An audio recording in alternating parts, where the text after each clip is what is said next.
frega il sentimento e trova sempre il modo di complicare tutto e trascinarci dentro un'altra dimensione,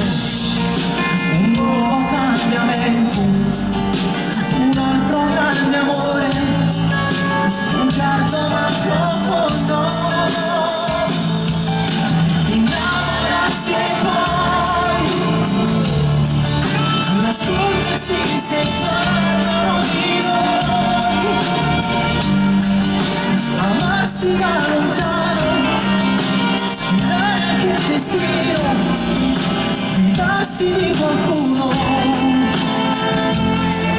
e fare